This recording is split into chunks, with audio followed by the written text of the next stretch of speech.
Good evening, everybody, and welcome to JWA's maybe post or maybe not post quarantine book talks. I'm Judith Rosenbaum of the Jewish Women's Archive. I am so happy to be here with you tonight for our summer series.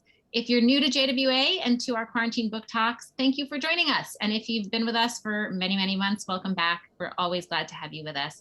Please introduce yourselves in the chat box. Make sure you're chatting to panelists and attendees so everybody can see. And you should also put your questions throughout the conversation into the chat, and I will be sure to bring them in to our conversation. We are so glad to be able to continue offering this program and growing the JWA community, and we are grateful to the partnership of Jewish Live. Before I introduce our featured author for this evening and begin our conversation, I want to say a few words about JWA for those who may not be aware of all of our work. We are a digital archive that expands the Jewish narrative by documenting and sharing Jewish women's stories. We take an intersectional approach to Jewish history and culture because we believe that uncovering the diversity of our stories helps us understand the world that we live in and create a stronger and more just future. The quarantine book talks are just one aspect of JWA's work, and I hope you will check out jwa.org to explore the full range of our projects and resources. I am delighted to welcome tonight's speaker, Rachel Beanland. She is a writer of essays and fiction and the author of the debut novel, Florence Adler Swims Forever. The book was selected as the Barnes & Noble Book Club pick for July 2020 and was named a feature debut by Amazon and an indie next pick by the American Booksellers Association. It was also named a New York Times Editor's Choice and one of the best books of 2020 by USA Today. Florence Adler Swims Forever was also recognized with the 2020 National Jewish Book Award for debut fiction. Rachel's essays have appeared in LitHub, Business Insider, Creative Nonfiction, and Broad Street, among other places. And she's a graduate of University of South Carolina and earned her MFA in creative writing from Virginia Commonwealth University. And she comes to us tonight from Richmond, Virginia. Welcome, Rachel. So glad to have you here with us. Thanks for having me. I really appreciate it. So why don't you start off by giving us a little taste of your novel, and then we can jump right into our conversation. Sure. So Florence Adler Swims Forever. I'm going to read from the very beginning of the novel. But before I do, I think I should probably just set it up a tiny bit. If you haven't read the book is set in the summer of 1934, and it follows the Adler family over the course of the summer as they, in the kind of months after they lose their daughter, Florence. She is a 20-year-old champion swimmer. She's training to swim the English Channel, and she drowns off the coast of Atlantic City. And when she drowns, her older sister is in the hospital on bed rest. She's lost a baby the previous summer. And so the family makes the decision not to tell her sister that Florence has died. And we are kind of along for that ride over the course of the summer as they're both grieving her loss and working very hard to keep this gargantuan secret. So I'm going to read from the very beginning of the book, just a page. So you're just going to get a little bit of a taste. The book opens, there are 7 characters, and the book opens with a little girl in the family named Gussie. So we're in her perspective.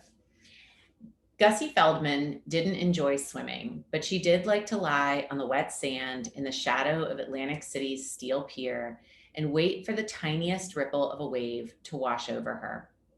If she positioned herself just so, her body rose with the incoming tide, and for a brief moment, she felt weightless. She was lying in just such a manner, staring up at the bright blue sky, when her Aunt Florence's face came into her field of vision. "I discovered a lovely note when I arrived home," Florence said. "I want to give my compliments to the artist." Gussie grinned. She had devoted more than a quarter of an hour to writing the note, which she'd carefully positioned on the oriental rug in the entryway of her grandparents' apartment, where Florence would be sure to see it.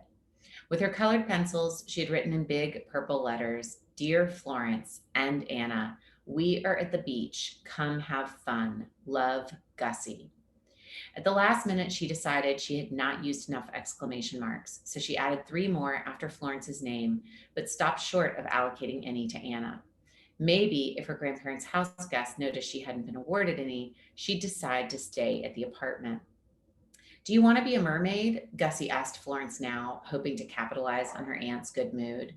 Sometimes, if Gussie asked sweetly, Florence would cross her legs at the ankles and pretend the two of them were mer people, out for a swim around the Tongan Islands, which Gussie had read about in her picture book, Fairy Tales of the South Seas. For a few minutes, then I'm going to go out for a swim. And I'll stop there. The swim doesn't go well. This is not a big spoiler. But the story is off. Thank you so much, Rachel. So tell us a little bit about how you came to write this story. I know that you have a personal connection to it. Yeah. So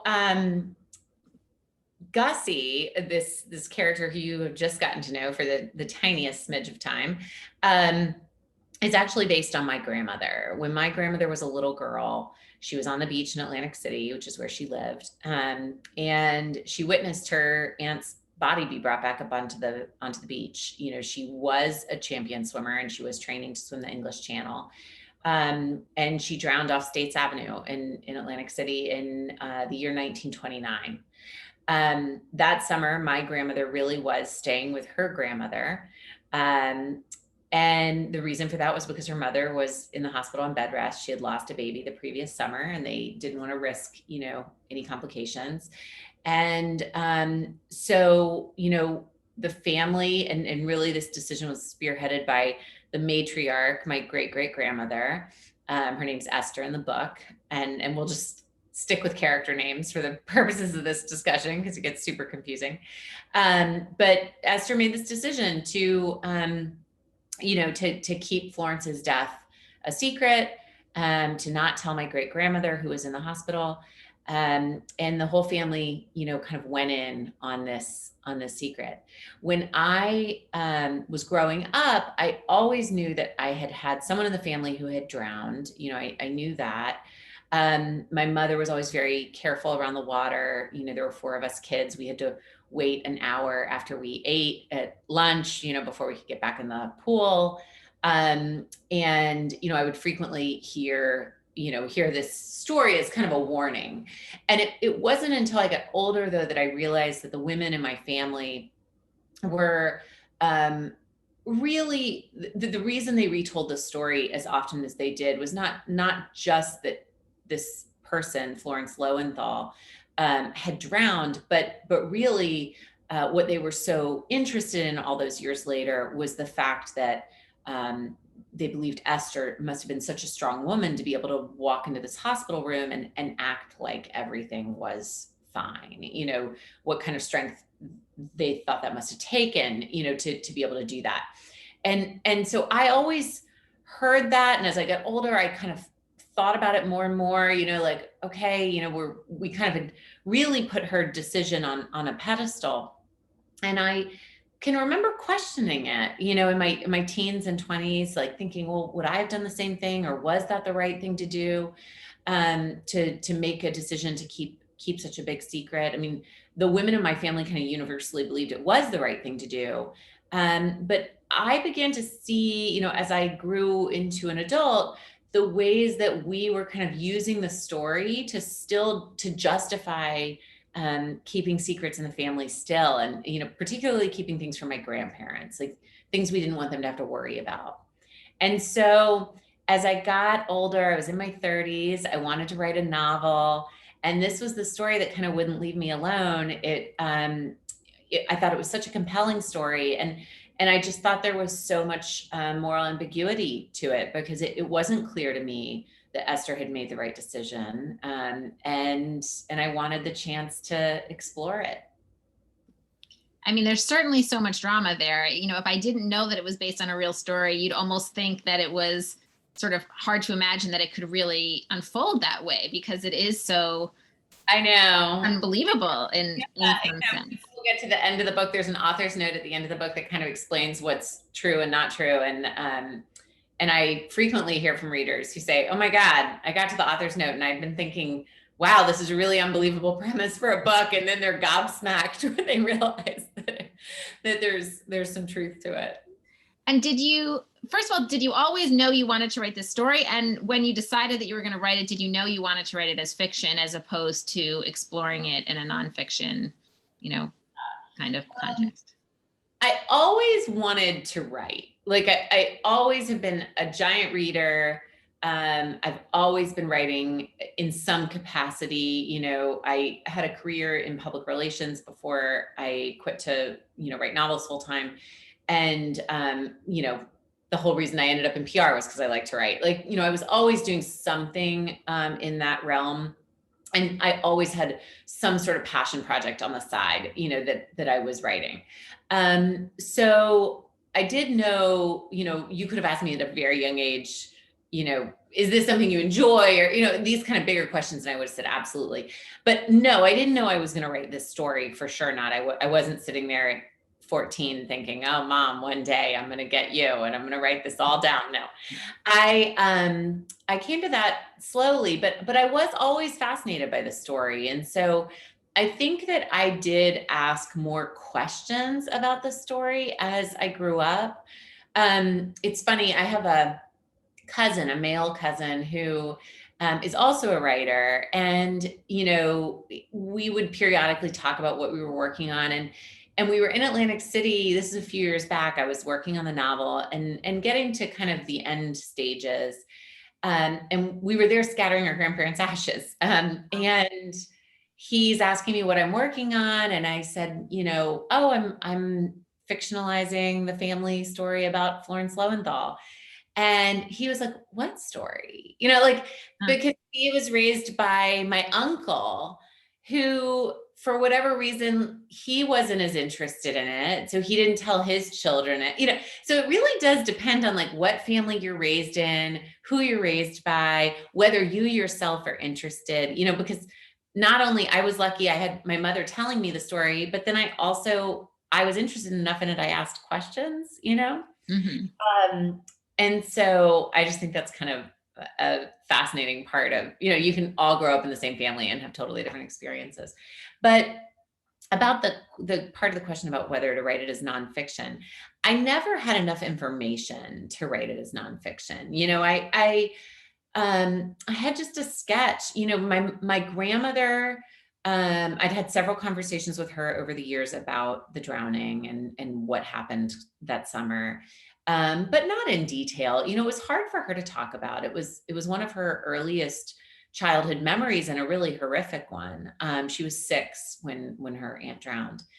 And so, and the women in her generation, the women in the generations above her, which would be Fanny and Esther in the book, they didn't talk a lot about it after it happened. It was a really taboo subject. So what I knew was limited, and I was able to do some research and find out a little more, but it could have made an essay, but not a book. And what I wanted was to write a novel. So for me, I had to really quickly say, okay, I'm here to write a novel. This is what I want to do.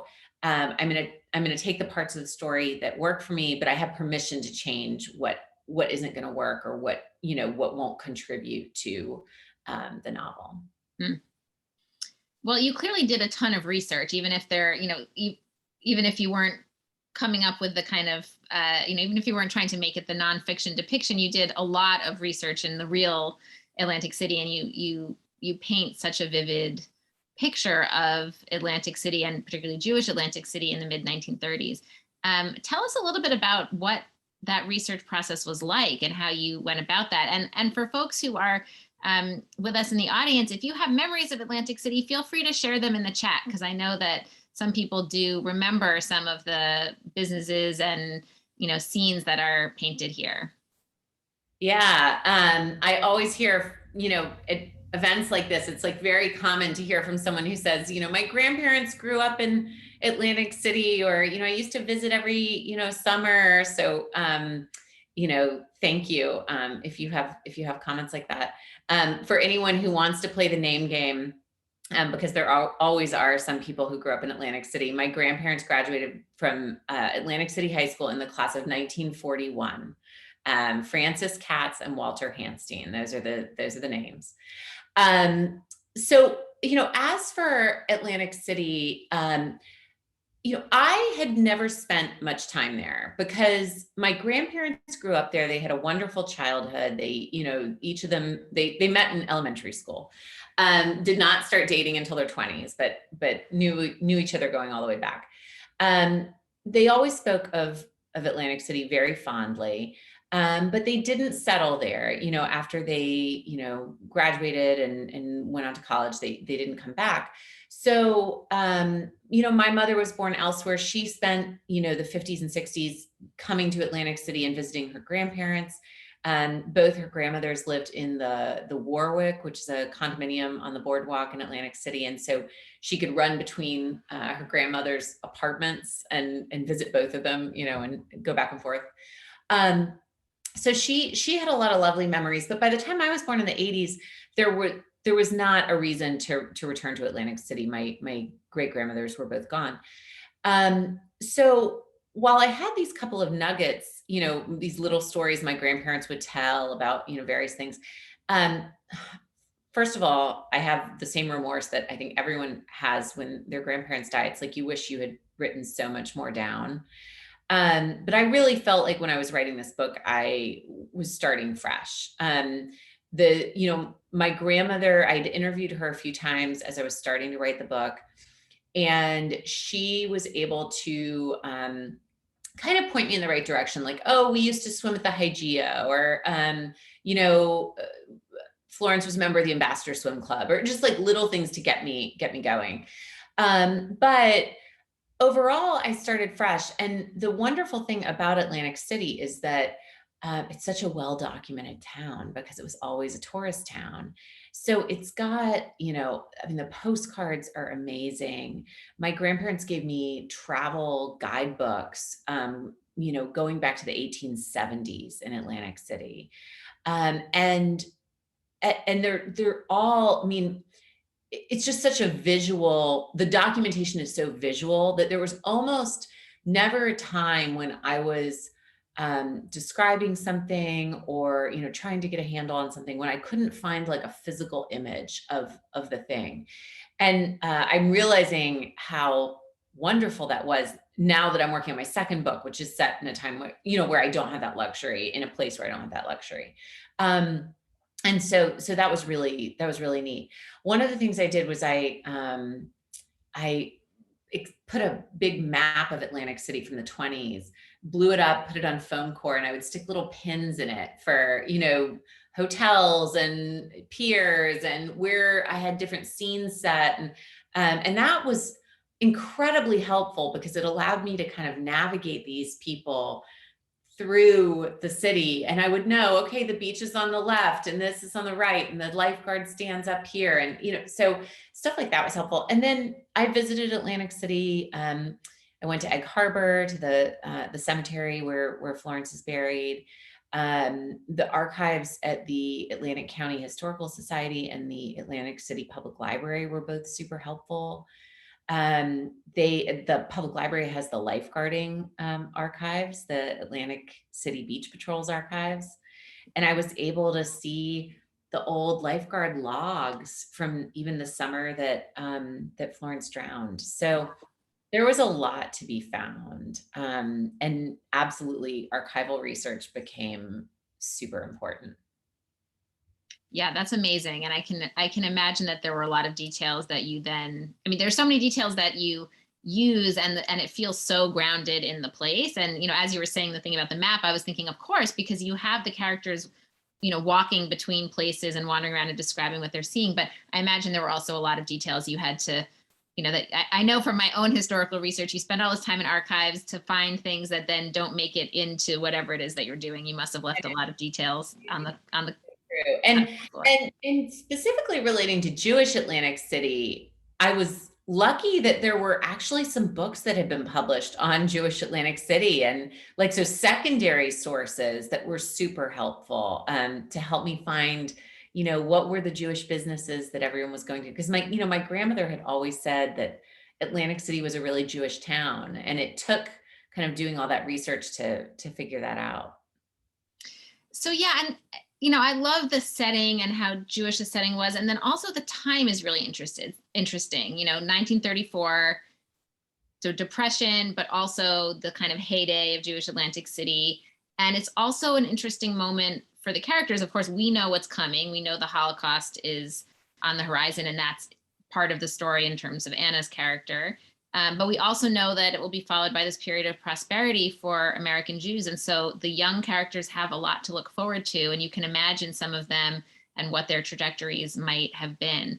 And I also know that as you said, that your real life Florence actually died in 1929. So you shifted the story a few years later. So I'm curious about why you chose this particular year of 1934 and kind of how you thought about that historical moment and what it offered to your story and your characters. Yeah, that was a big decision. I knew I wanted to shift the story out of 29 because even before I really had Anna in my sights, I knew initially I wasn't sure when I would end the story. Like I didn't know that I would end it at the summer. I thought I might go through the fall. And I didn't want to run into the stock market crash. Like I just didn't want to write an economic treatise of any kind. And I also felt like the knowledge of the impending, even if I stuck with just the summer timeline, the knowledge of the impending stock market crash would work in the exact same way as the knowledge of the Holocaust, coming, in terms of we would have all this tension thinking like, oh, well, Joseph, your business is about to go under or something, we'd just be so worried about everybody. So I wanted to get it out of 29. And then as I started to, think about my characters, I developed the 7 characters really early. Like I knew that there were going to be these 7 characters. And Anna was probably the latest add in terms of the women. I knew I had to have, of course, Fanny in the hospital bed and Esther, who's, spearheading this whole thing. And then, and I knew Gussie, I didn't have to have her, but I wanted to have her because of course she's modeled after my grandmother. She's your grandmother. Yeah. Right. And so, some of these women were there from the moment that I, conceived of the story. But Anna really came along as I was thinking about secrets. And, I knew there was going to be this overarching secret that was going to be, that they were all going to be working to keep. But I was also thinking about, well, what are the other secrets that, that are smaller, that each person is going to be kind of managing. And so Anna was really born out of me thinking about Joseph and Esther's relationship and what is Joseph keeping from Esther and what are his concerns. And so 34 became the year that I really had to set the book because I wanted the Third Reich to have come to power. I wanted things to have been bad enough that people were ready to leave Germany, that there was an excuse to go. And by 34, that was definitely, the case. And I outlined some of that in the book. But I had to be really careful because I also wanted this channel swimming thread. And I couldn't go too far into the 30s because once you get U-boats and landmines in the channel, there's no more channel swimming, and that it's closed for years. So 34 was like very specifically the year, and then when I started researching 34 and really thinking about, okay, I think this is when the story has to be set.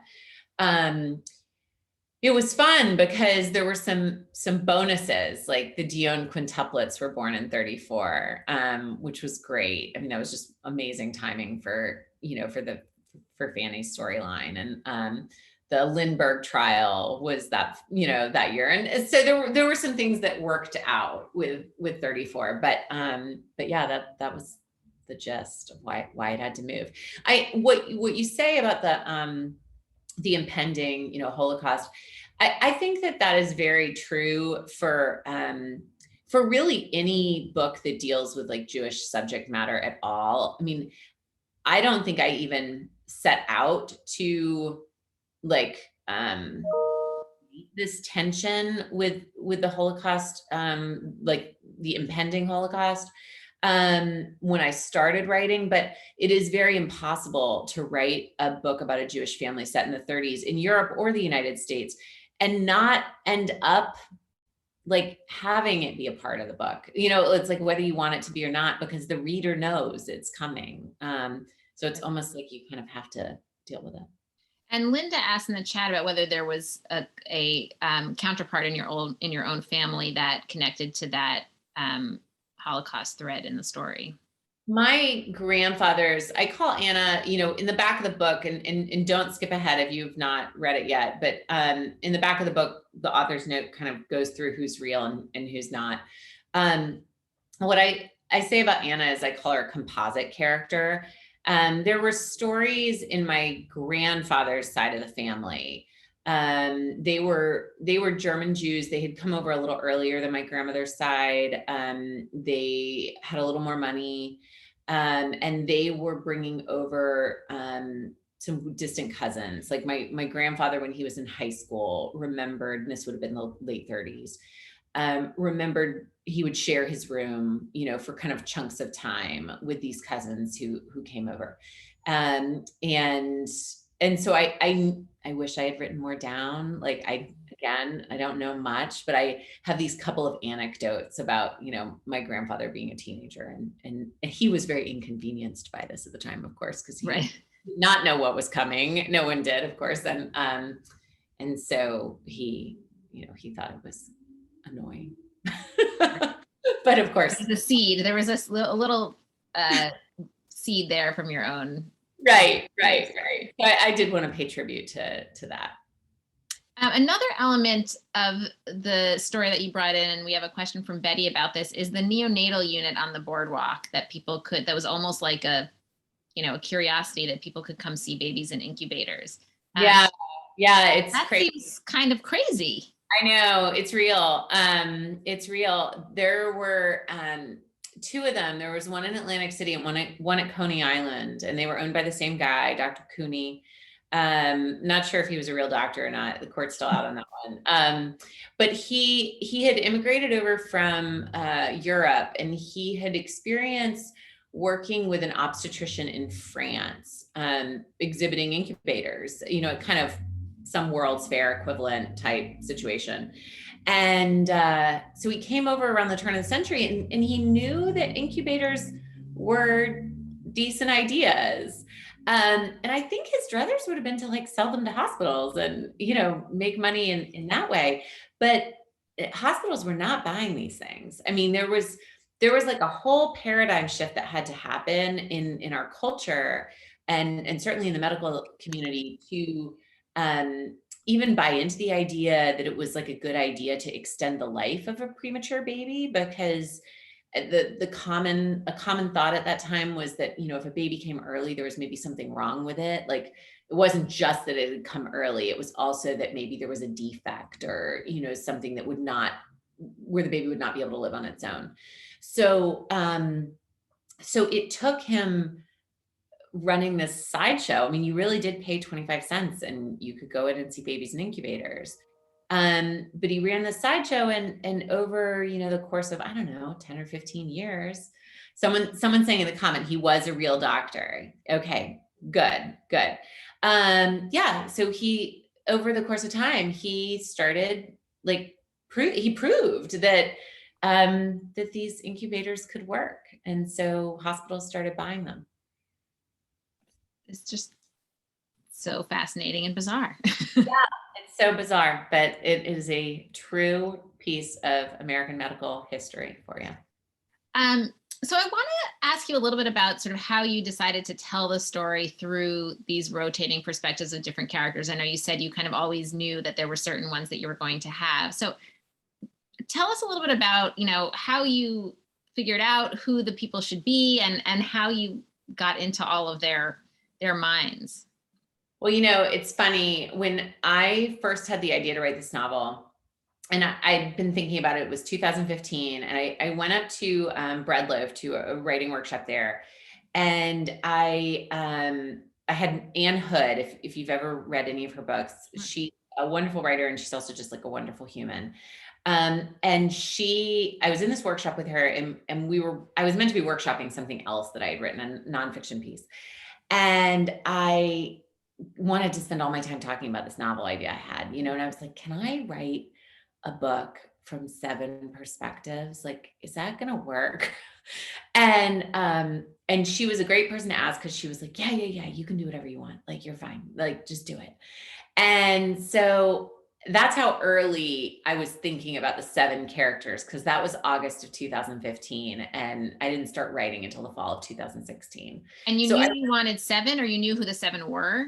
I kind of knew who they were at that point. I knew I had this core family, that had to be there. I knew that with Fanny in bed, and with a daughter who was 6, or what, in the book she's 7, she would likely be married. So, I knew there was going to be a husband for her. In real life, my great grandmother, Esther in the book, her husband, who of course is Joseph, in this book, actually predeceased Florence. He had died the year before she died. And so I did want to give her a husband. I knew that pretty early on, because I felt like there was really interesting tension in looking at a couple who had lost a child, and how they grieve, and if they had different opinions about what they were doing, or I just thought there was a lot of rich material there. So that took care of Joseph, Esther, Isaac, Fanny, and Gussie. That was like the core family. And then I was very interested in bringing Anna in. Anna was very useful to me for a few reasons. One, she was like a fly on the wall in this family. She was living with them, which is so awkward. I mean, can you even imagine you're a house guest when a family loses a child who's very close in age to you, and you're just kind of along for this ride and unable to leave? So I liked the fact that she was not related to the family, but able to look in on them. And, it's always nice to kind of have an outsider's perspective. Families are weird. Yeah, every family is weird, right? And so that was helpful for me to have a character who was living amongst them, but able to kind of make her own observations about what they were doing, and, whether it was right or wrong, or whatever the case may be. But of course, Anna is Jewish. And so there are some things that she kind of maybe doesn't question as much, because culturally it seems appropriate to her, or whatever. And so I did always want to have one character who was not Jewish. I was raised in an interfaith marriage. My dad was not Jewish. And then, I'm married to a Catholic guy, or, he was raised Catholic. He's pretty non-practicing at this point, but we're raising Jewish kids. So I'm attracted to, interfaith dynamics in general. But I just felt like it was useful, because I didn't think I was writing a book. It's honestly surprised me. Like, so much of my audience for this book is, of course, people who are Jewish. But at the time, I wasn't really thinking about that. So I thought, well, it would be nice to have a character who is not Jewish, who, for readers who are not Jewish, there's someone who kind of can steer them through some of these, traditions and rituals. I mean, Stuart is going to ask all the same questions, and not understand the same things that, that many other people may not understand. So that, Stuart was also a great character to bring in the Florence's background in swimming. Like, I wanted that swimming component to be there. And, the swimming wasn't something her parents understood as well, even though her father, of course, supported it. And so Stuart, as a coach and a lifeguard, and a friend, was able to bring that in. I also liked Stuart's presence because, as you say, the book is so Jewish and describes such a Jewish world. that feels very kind of self-contained. And then his presence there reminds you that actually there was also right there also a lot of anti-Semitism, and that this very rich Jewish world, rich culturally Jewish world could be existing, almost as a little ghetto in the midst of something else that was happening around it that didn't necessarily interface with it that much. So it was so interesting. Right. Because I mean, Atlantic City, for all my grandmother used to call Atlantic City a Jewish town, when I actually started running the numbers and trying to figure out, like, what does that mean? I mean, it had a higher percentage of Jewish residents than other mid-sized cities, like of its size. Still was nothing in comparison to like New York or Philadelphia, so, and when my grandparents talked about growing up in Atlantic City and going to high school and, who was in their class as they were coming along in school, they described a pretty integrated experience, academically and, in certain aspects of their life, but then certain aspects I think were quite Jewish. So. And did you always know that it sounds like you always knew Florence was not going to be someone whose character we got a glimpse of from the inside? I mean, I could have imagined a scenario where you got one chapter from Florence before she dies. That was a big debate, was like, how much Florence do I give you in the beginning? Because it was always going to be a book about what happened after she died. And, and that was the story. I mean, in my family, that was the story. The story was what happened after she died. So I debated having her, be gone from the very first page, where we enter the story and the family is sitting Shiva or, doing something related to her death. I debated doing a prologue from her perspective, and then, she would die by the end of the prologue, and then the story would start. I played with a couple of different things. I quickly abandoned the idea, I toyed for 3 seconds with the idea of her having her own chapters that rotated. But it was going to be too much like a ghost coming back from that. I just didn't want to do that. So what I settled on was this kind of combination of, you get her for chapter 1. She's there. We're not in her head. We're in Gussie's head. Which that always felt important to me, to open the book from my grandmother's perspective, from a child's perspective, because the only reason I know the story is because my grandmother was there on the beach that day and told the story to her descendants. So that felt very important and meaningful to me to open the book from her perspective.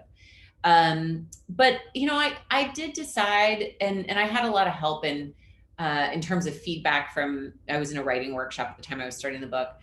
I was easily convinced by friends and colleagues that if I wrote these 7 characters, and really allowed them to remember Florence and to allow like the life that they were living to naturally bring up memories of Florence, then she would continue to exist on the page. And that for me felt true to my own experiences.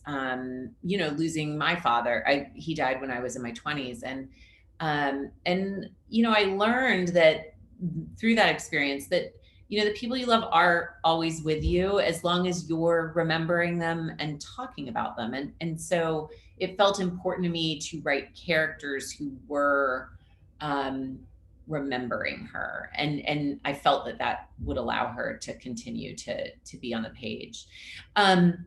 One thing I will say about the 7 characters, and just in general about using so many characters in this book, was that I was very worried that, I was writing a book that was about a pretty heavy subject matter. The secret keeping wasn't necessarily that heavy, what to do with Fanny in the hospital bed, but there was always going to be this just underlying, sorrow of this family in the kind of freshest waves of grief. And I felt like it would be very helpful to have these 7 characters, because I felt like it would allow me the freedom to jump between people's heads, and avoid being kind of in the depths of people's sorrow at all times. Because one of the things that I had learned in losing my father was just that, you're not sad all the time. Like, you're sad a lot, but you're not sad all the time. Or sometimes you find something your husband says funny, or you eat a sandwich, or, like, even on the worst days, there are things that you laugh about. And so by having so many different people that I could move between, it allowed me to bring a certain lightness into the book, where I think if I had just been in one person's head, it could have gotten really heavy. Right. And I think also just that everyone's grief is different and comes in different waves and isn't aligned. And that in itself creates some tension when people are having different responses at different moments. Exactly. I thought part of what was interesting about the treatment of grief was also, the fact that they were keeping a secret meant that they couldn't really fully sit Shiva or kind of get the support that Jewish mourning rituals offer. And so there was a way in which this whole kind of built-in system that is supposed to go along with grief was sort of cut off from them. And that in itself was a weird experience. Yeah. The funny thing is, people will often ask, like, well, did you always know this was going to be such a Jewish book, or, whatever, like, and the answer is like, no, like, I didn't really do that part intentionally. Like, I just was going to write about this family story. The family happened to be Jewish. I'm Jewish. Like, I wasn't going to change their religion. So they ended up being Jewish. But the funny thing about it is that it was only like after I finished writing the book that I looked back on it and I thought, oh my God, duh, of course they're Jewish. And like, isn't it great that they're Jewish? Because there is something about those Jewish mourning rituals that when they do make the decision to keep this death a secret and to like deny themselves, these traditions that are really, they're there for a reason, right? Like, these traditions are a part of our lives because they help us. And so when they denied themselves that, they were really denying themselves something. And I think that, like, when I was just setting out on this journey to write this book, I couldn't have told you that was going to be the case. It was just something that came naturally, where now I look back and it's like, oh, thank God they were Jewish. Like, this makes all the sense in the world. So we have a lot of questions, which we'll get to, but one of the kind of themes in the questions is about returning to this question of keeping secrets and its impact on families, and how you think about what you tell and what you don't tell. And I'm wondering whether through, you talked about how you chose the story in part because you'd always struggled with the kind of ambivalence of this decision. Did you come out, did writing your way through it bring you to a different place? And, did you have a different perspective on Esther's decision? It's funny. Writing it?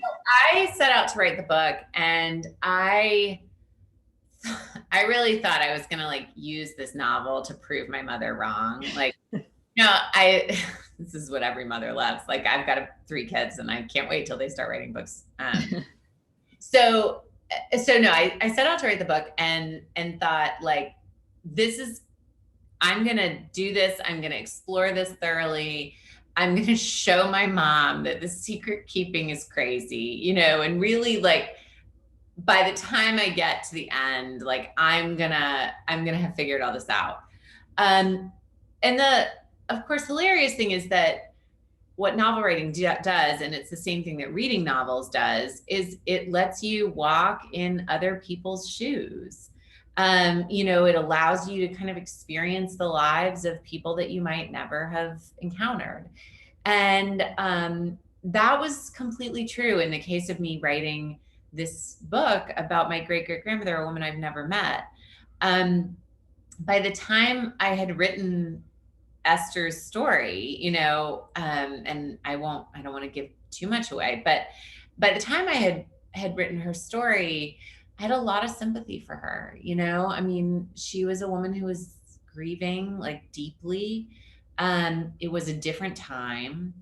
They knew much less about, medical conditions and what would or wouldn't bring on maybe an early birth, early baby. And I had a lot of sympathy for her. I don't know that I don't know what I would do if I were ever in this situation, and knock on wood, I never am.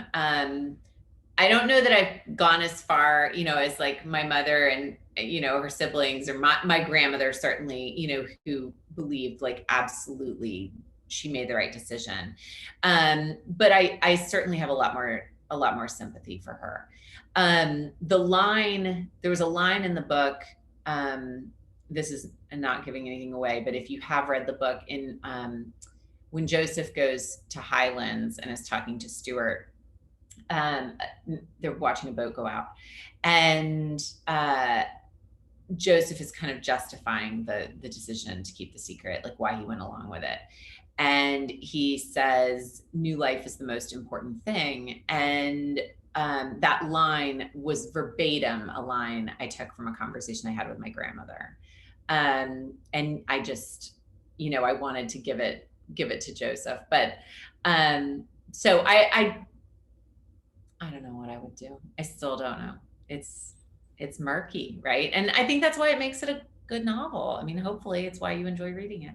Right. I mean, and people have said this in the comments, it was a different time and there were different expectations around that, and we also know it's different culturally. In other cultures today, there still is a high premium on keeping secrets from people, even about their own health situations. I was also shocked to read, I think in the afterword, that after Florence died, they like never spoke her name again, which again is something that I think is also like culturally and time specific. Like people have a different attitude towards, most of the time, I think today, Americans at least. Yeah, we're much more open, of course. And I think we grieve really differently than we did then. I mean, even you would think like, surely how does grief change over time? But it totally does. I did a lot of research looking at grief, like going back to the Victorian era. It's like we were very open with our grief in that era. It's like, you had women that were like throwing themselves on graves and weaving tapestries out of the hair of their loved ones. And, there was all kinds of stuff happening in the Victorian era. And then World War I came and we kind of buttoned up. We were like, get it together, and it took a long time to kind of unlearn some of that. So. And I think also the same as with the loss of a child, that there was a time where it was assumed that you had many children and you lost several of them. And so you just had to have different expectations around what that mourning looks like. And that has shifted over time as well. Yeah, absolutely. We have some questions about the title. Can you tell us a little bit about how you chose the title and whether there were any alternatives out there? There were no alternates because I chose the title when I was about halfway done writing the book. Like, I mean, it was literally saved as Atlantic City Book on my Word doc for a long time. And then I came up with the title around the time I was writing. There's a scene in the book where Stuart and Anna are kind of convincing Gussie not to spill the beans, and they're in Freilingers, and anyway, there's a whole thing that happens. But that was around that time I was thinking about this phrase, and it all kind of came together. And when I was signing with my agent, I'd kind of been led to believe that debut authors, you don't know anything. I mean, you've never done this before. I've now have a published book and I still don't know anything. But my agent, when I was signing with my agent, I kind of kept waiting for him to say that the title would change, because I'd heard that sometimes happens, that the agent will say, yeah, I like your book, but we're going to go out with it as whatever. And he loved the title and it stuck. And then we went to sell it, and my editor loved the title, and so it stuck. And then even the marketing and sales people, like everyone always loved it. So it stuck around. I was really not a fan of, I didn't want a title that was like a phrase. I have a hard time remembering phrases that don't have like, I guess, proper names in them or something. Like I wanted something to be able to hang on to. And so the title worked for me. Right, you get a whole sentence. Yeah, I got a whole sentence. It occurred to me that we're talking about this book at this interesting moment of the Olympics, and that the book happens to be about a Jewish woman who is a standout athlete, which is definitely an unusual plot. We don't get a lot of those. So I'm curious sort of how you thought about the swimming and sports element of the story. Was it something that you related to? I mean, obviously it was part of the historical truth of this situation, but I was wondering what it was like to have to build that in and create a character who is this champion Jewish woman swimmer.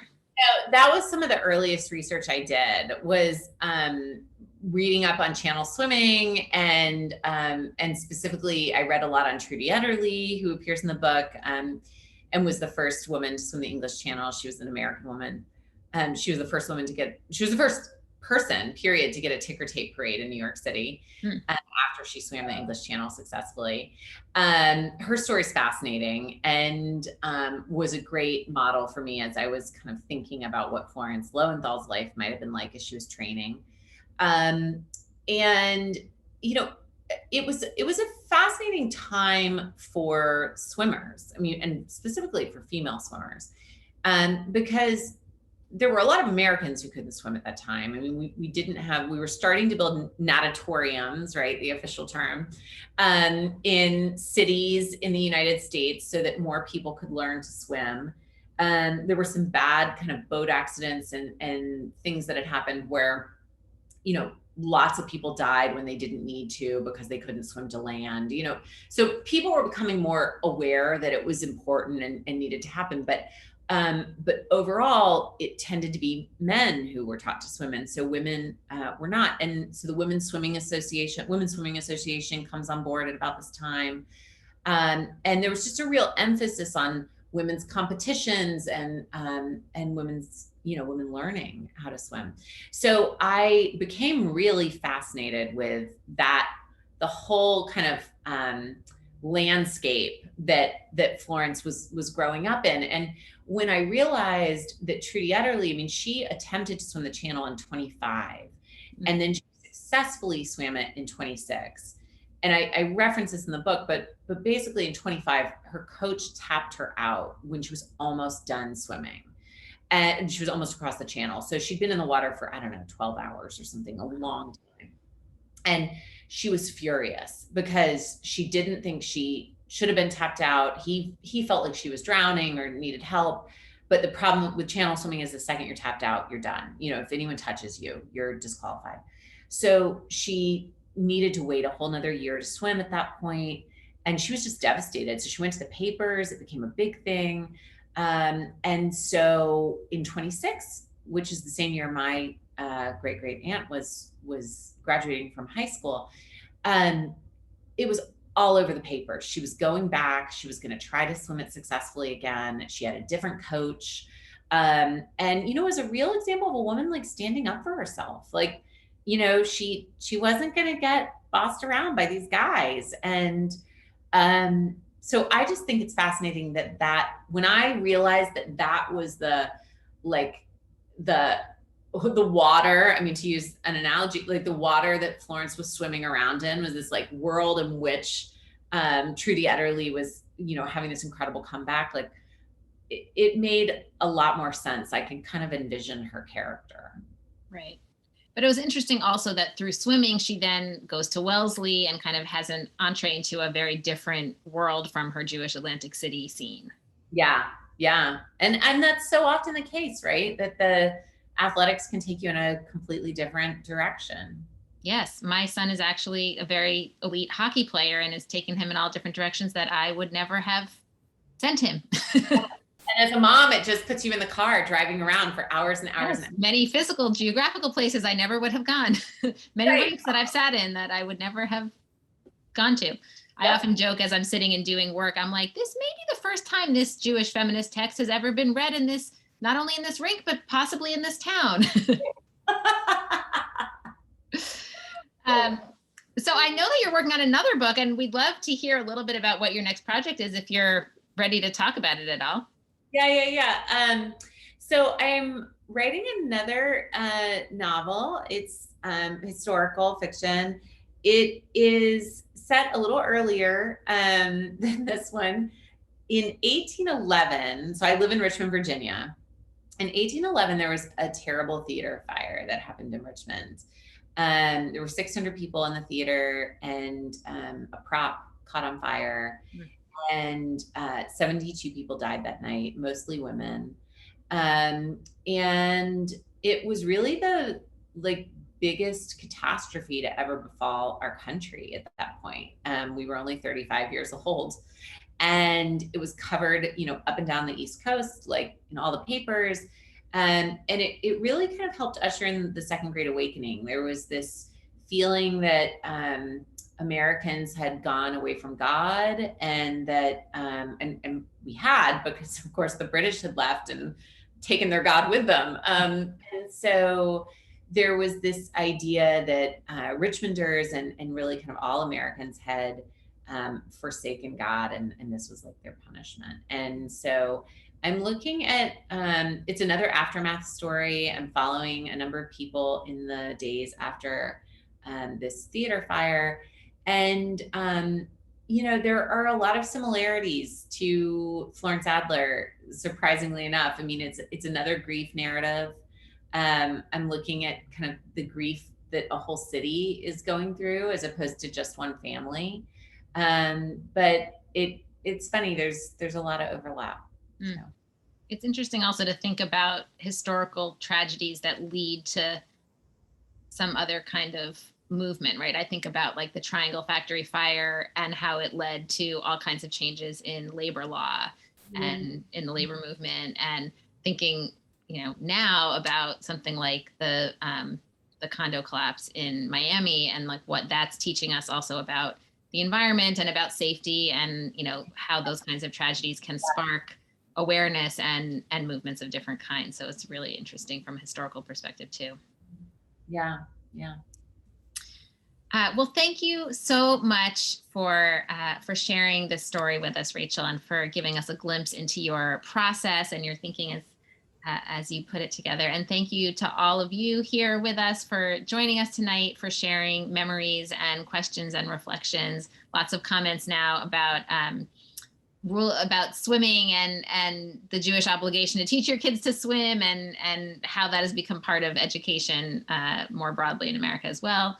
And I thought that, given the subject of Florence Adler as a champion swimmer and the fact that we're in the midst of this Olympic season, some of you might like exploring some of these swimmers and other Olympians on JWA's site. I was thinking about Austria's Jewish Hakoach Sports Club, whose swimmers famously refused to participate in the 1936 Olympic Games in Nazi Germany.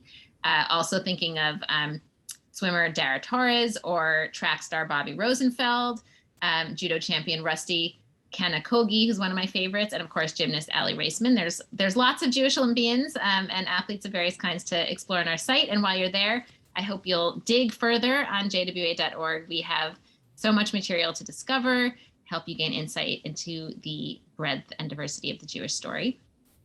And I hope that folks will join us next week, same time, same place, for a conversation with Rachel Lewis, the author of The Rabbi Who Prayed with Fire, a mystery with the protagonist of a queer woman rabbi. So it's a really cool story, and we're going to enjoy that conversation as well. So thank you all for joining us tonight. It was wonderful to be with you, and until next time, be well. Thank you guys so much for having me. Thank you, Rachel. Good night, everybody.